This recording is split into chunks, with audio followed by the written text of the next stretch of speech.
नमस्कार, दृष्टि आईएएस के टुडेज जीके प्रोग्राम में आपका स्वागत है। सबसे पहले पिछले सेशन का रिकैप देखते हैं। पहला प्रश्न था, निम्नलिखित कथनों पर विचार कीजिए। पहला, अंतर्राष्ट्रीय छात्र मूल्यांकन कार्यक्रम यानी पीसा आर्थिक सहयोग और विकास संगठन द्वारा शुरू किया गया था।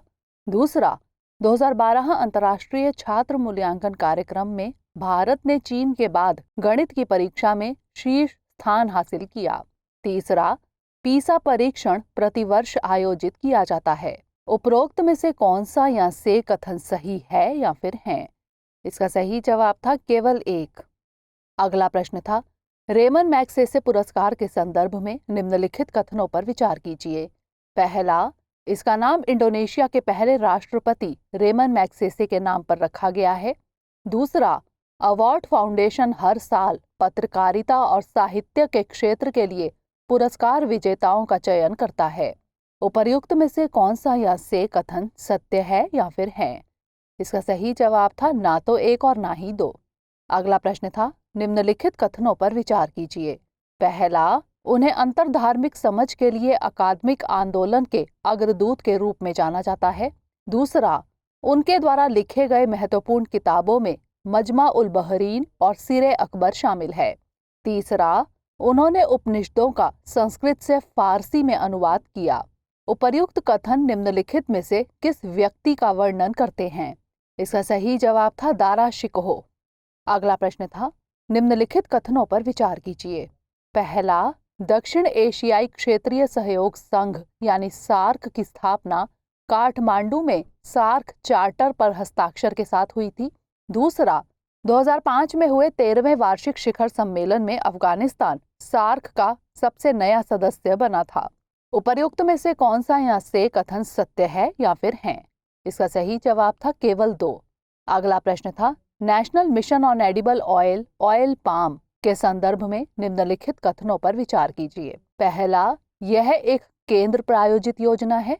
दूसरा, इसके तहत पाम ऑयल के किसानों को वित्तीय सहायता प्रदान की जाएगी और उन्हें प्राइस एंड वायबिलिटी फॉर्मूला के तहत पारिश्रमिक मिलेगा। उपर्युक्त में से कौन सा या से कथन सत्य है या फिर हैं? इसका सही जवाब था एक और दो दोनों। अगला प्रश्न था, नॉर्थ स्ट्रीम 2 पाइपलाइन के संबंध में निम्नलिखित कथनों पर विचार कीजिए। पहला, यह पाइपलाइन रूस के उस्तलुगा शहर से बाल्टिक सागर से होते हुए जर्मनी के ग्रीव्सवॉल्ड तक जाती है। दूसरा, इस पाइपलाइन को 2015 में बनाने का निर्णय लिया गया था। उपर्युक्त में से कौन सा या से कथन असत्य है या फिर हैं? इसका सही जवाब था ना तो एक और ना ही दो। अगला प्रश्न था, निम्नलिखित देशों पर विचार कीजिए। Kyrgyzstan, Uzbekistan, Turkmenistan, Kazakhstan, Tajikistan. उपर्युक्त में से कौन से देश अफगानिस्तान के साथ सीमा साझा करते हैं? इसका सही जवाब था केवल 2, 3 और 5। अगला प्रश्न था, पूर्वोत्तर क्षेत्र विकास मंत्रालय के संबंध में निम्नलिखित कथनों पर विचार कीजिए। पहला, यह भारत सरकार का एक मंत्रालय है जिसकी स्थापना सितंबर 2010 में हुई थी। दूसरा, यह केवल 6ठी अनुसूची वाले राज्यों के सामाजिक आर्थिक विकास से संबंधित मामलों को देखता है। उपर्युक्त में से कौन सा या से कथन सत्य है या फिर हैं? इसका सही जवाब था ना तो एक और ना ही दो। अगला प्रश्न था, पोषण अभियान के संबंध में निम्नलिखित कथनों पर विचार कीजिए। पहला, इस अभियान का लक्ष्य छोटे बच्चों, महिलाओं और लड़कियों में व्याप्त स्टंटिंग, अल्पपोषण, एनीमिया को कम करना और लो बर्थ वेट को हर साल क्रमशः 2%, 2%, 3% और 2% कम करना है। दूसरा, मिशन का लक्ष्य 2022 तक 0 से 12 वर्ष की आयु के बच्चों में स्टंटिंग को 38.4% से घटाकर 25% करना है। उपर्युक्त में से कौन सा या से कथन सत्य है या फिर हैं? इसका सही जवाब था केवल एक। अंतिम प्रश्न था, खबरों में रहे वोल्बाचिया बैक्टीरिया का उपयोग निम्नलिखित में से किस वायरस के नियंत्रण में किया जाता है? इसका सही जवाब था डेंगू। हमारे वीडियो अंग्रेजी में देखने के लिए फॉलो करें हमारा ही दूसरा यूट्यूब चैनल दृष्टि आईएएस इंग्लिश। शुरुआत करते हैं आज के सेशन की। सबसे पहले देखेंगे अभ्यास प्रश्न। वेस्ट नील वायरस के संबंध में निम्नलिखित कथनों पर विचार कीजिए। पहला, इसे पक्षियों के लिए रोगजनक नहीं माना जाता है। दूसरा, इस वायरस से होने वाली बीमारी संक्रमित मच्छरों से फैलती है। तीसरा, यह वायरस मनुष्यों में घातक न्यूरोलॉजिकल बीमारियों का कारण बन सकता है। उपर्युक्त में से कौन सा या से कथन सत्य है या फिर है? केवल एक और दो, केवल 2 और 3 या फिर 1, 2 और 3। इसका सही जवाब है ऑप्शन सी, केवल 2 और 3। हाल ही में रूस ने चेताया है कि शरद ऋतु में वेस्ट नील वायरस के संक्रमण के मामले बढ़ सकते हैं। रूस ने बताया कि हल्के तापमान और भारी वर्षा की वजह से यह संक्रमण फैल सकता है, क्योंकि इस वायरस को फैलाने वाले मच्छरों के लिए यह एक अनुकूल परिस्थिति होती है। वेस्ट नील वायरस की पहचान 1953 में नील डेल्टा क्षेत्र के पक्षियों में की गई थी। इस वायरस से होने वाली बीमारी संक्रमित मच्छरों से फैलती है। यह वायरस मनुष्यों में घातक न्यूरोलॉजिकल बीमारियों का कारण बन सकता है। तो इस तरह इस प्रश्न का सही जवाब है ऑप्शन सी, केवल 2 और 3। आज के सेशन का पहला प्रश्न है, निम्नलिखित कथनों पर विचार कीजिए। पहला, स्पेशल ड्राइंग राइट्स बास्केट में केवल US डॉलर, यूरो और पाउंड स्टर्लिंग शामिल हैं। दूसरा, SDR की मुद्रा SDR बास्केट की मुद्राओं के अमेरिकी डॉलर बाजार विनिमय दरों के आधार पर में मूल्यों को जोड़कर निर्धारित किया जाता है। उपर्युक्त में से कौन सा या से कथन सही है या फिर है? केवल 1, केवल 2, 1 और 2 दोनों या फिर ना तो 1 और ना ही 2। इसका सही जवाब है ऑप्शन बी, केवल 2। हाल ही में अंतर्राष्ट्रीय मुद्रा कोष ने भारत को SDR 12.57 बिलियन SDR वर्तमान विनिमय दर पर लगभग 17.86 बिलियन डॉलर के बराबर का आवंटन किया है। SDR बास्केट में अमेरिकी डॉलर, यूरो, जापानी येन, पाउंड स्टर्लिंग और चीनी रेनमिन भी शामिल है। SDR का मुद्रा मूल्य SDR बास्केट की मुद्राओं के अमेरिकी डॉलर बाजार विनिमय दरों के आधार पर में मूल्यों को जोड़कर निर्धारित किया जाता है। तो इस तरह इस प्रश्न का सही जवाब है ऑप्शन बी, केवल 2। अगला प्रश्न है, निम्नलिखित में से कौन सा या से युग्म सही सुमेलित है? राज्य हैं राजस्थान, पश्चिम बंगाल, मेघालय, लद्दाख।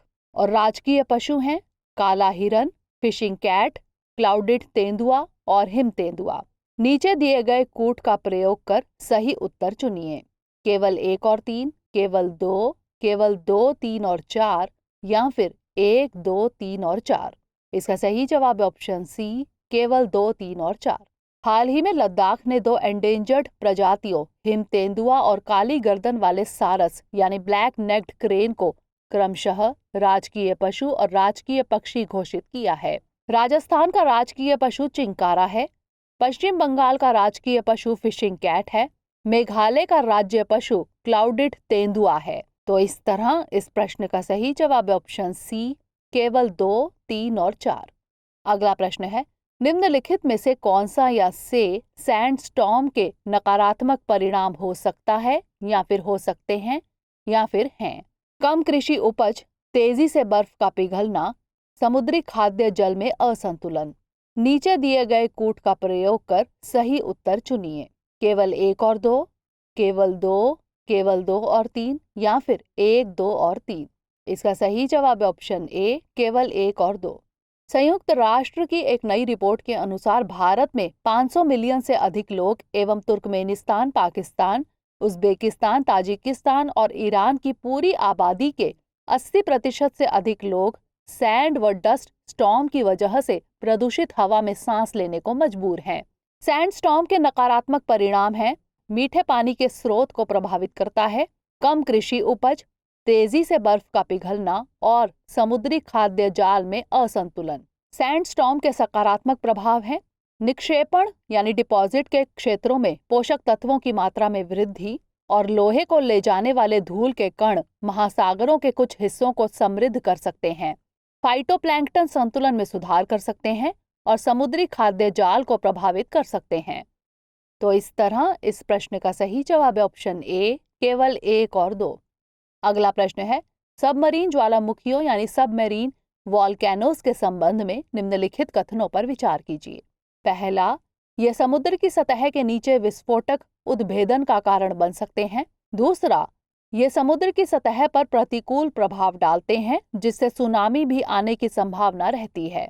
उपर्युक्त में से कौन सा या से कथन सही है या फिर है?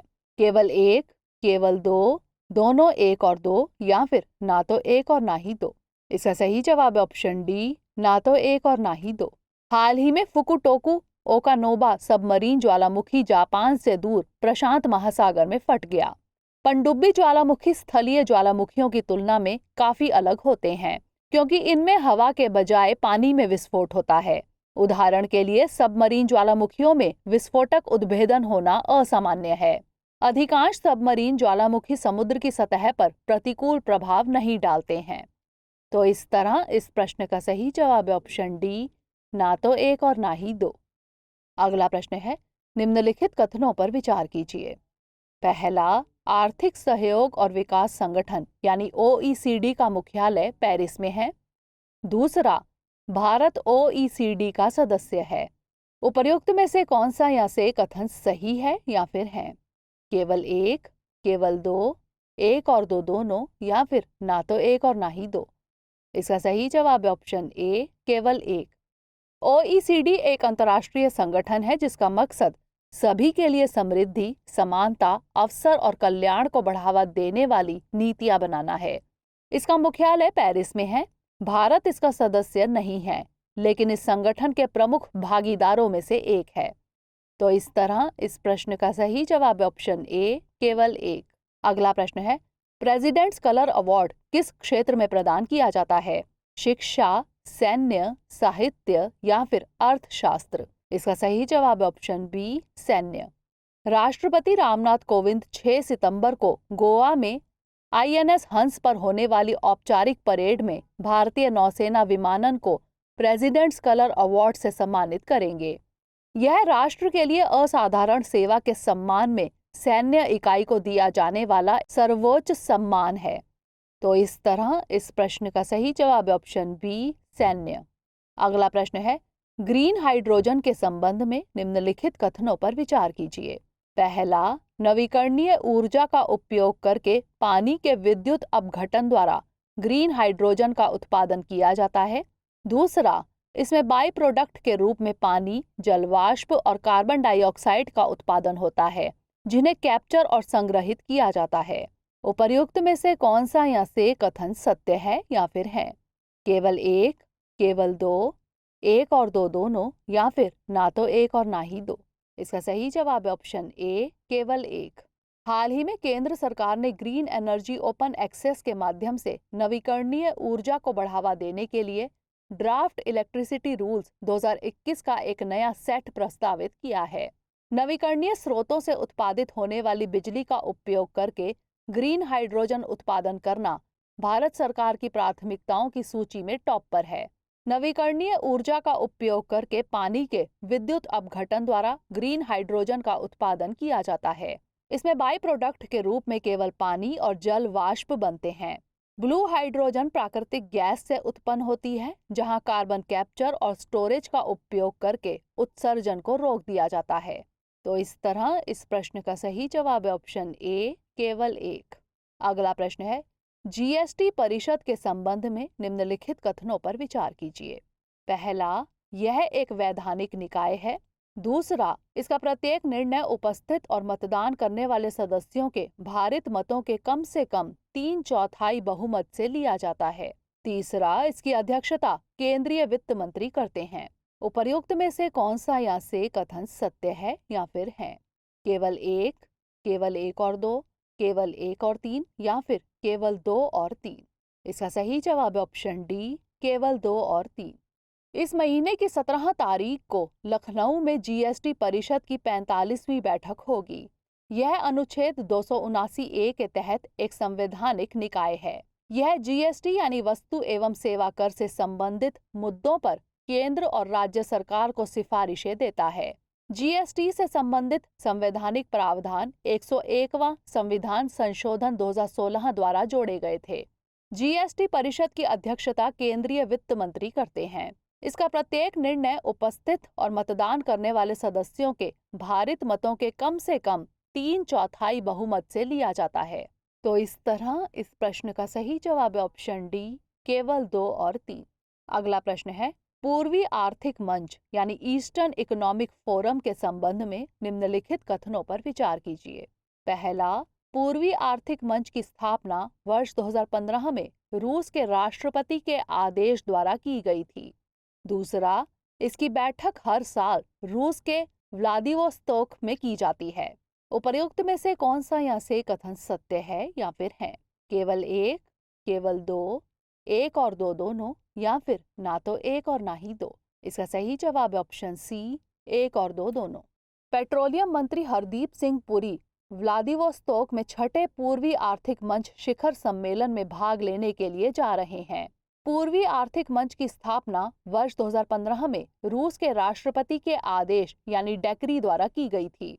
इसकी बैठक हर साल रूस के व्लादिवोस्तोक में की जाती है। यह वैश्विक अर्थव्यवस्था, क्षेत्रीय एकीकरण और नए औद्योगिक एवं तकनीकी क्षेत्रों के विकास से संबंधित मुद्दों पर चर्चा के लिए एक मंच है। इसके अलावा यह रूस और अन्य देशों के सामने आने वाली वैश्विक चुनौतियों के प्रमुख मुद्दों पर भी चर्चा के लिए एक मंच के रूप में कार्य करता है। तो इस तरह इस प्रश्न का सही जवाब है ऑप्शन सी, एक और दो दोनों। अंतिम प्रश्न है, निम्नलिखित देशों पर विचार कीजिए। पहला स्लोवाकिया, दूसरा इटली, तीसरा क्रोएशिया, चौथा बोस्निया और हर्जेगोविना, पांचवा हंगरी। उपर्युक्त में से कौन से देश स्लोवेनिया के साथ सीमा साझा करते हैं? केवल 1, 2, 3 और 4, केवल 2, 3, 4 और 5, केवल 2, 3 और 5, या फिर केवल 1, 2 और 3। इसका सही जवाब है ऑप्शन सी, केवल 2, 3 और 5, यानी इटली, क्रोएशिया और हंगरी। विदेश मंत्री डॉक्टर एस जयशंकर आज स्लोवेनिया, क्रोएशिया और डेनमार्क के 4 दिवसीय दौरे पर जा रहे हैं। वह स्लोवेनिया के विदेश मंत्री डॉक्टर एनजी लोगार के साथ द्विपक्षीय बैठक करेंगे। स्लोवेनिया मध्य यूरोप में स्थित एक देश है। इसकी सीमा पश्चिम में इटली, उत्तर में ऑस्ट्रिया, उत्तर पूर्व में हंगरी, दक्षिण पूर्व में क्रोएशिया और दक्षिण पश्चिम में एड्रियाटिक सागर से लगती है। तो इस तरह इस प्रश्न का सही जवाब है ऑप्शन सी, केवल 2, 3 और 5। अब नोट कर लेते हैं आज का अभ्यास प्रश्न। निम्नलिखित कथनों पर विचार कीजिए। पहला, एंडेमिसिटी एक ऐसा स्टेज है जिसमें रोग हमेशा एक निश्चित आबादी या किसी भौगोलिक क्षेत्र विशेष में मौजूद होता है। दूसरा, जब एक बीमारी का किसी एक खास क्षेत्र में प्रभाव अधिक होता है और उसके मामले बहुत तेजी से बढ़ रहे हों तो उसे महामारी कहते हैं। तीसरा, चिकन पॉक्स और मलेरिया महामारी के उदाहरण हैं। उपर्युक्त में से कौन सा या से कथन सत्य है या फिर है? केवल एक, केवल 1 और 2, केवल 2 और 3, या फिर 1, 2 और 3। इसका उत्तर हमें कमेंट सेक्शन में जरूर भेजिएगा। अगले सेशन में नए प्रश्नों के साथ मिलेंगे। तब तक के लिए धन्यवाद।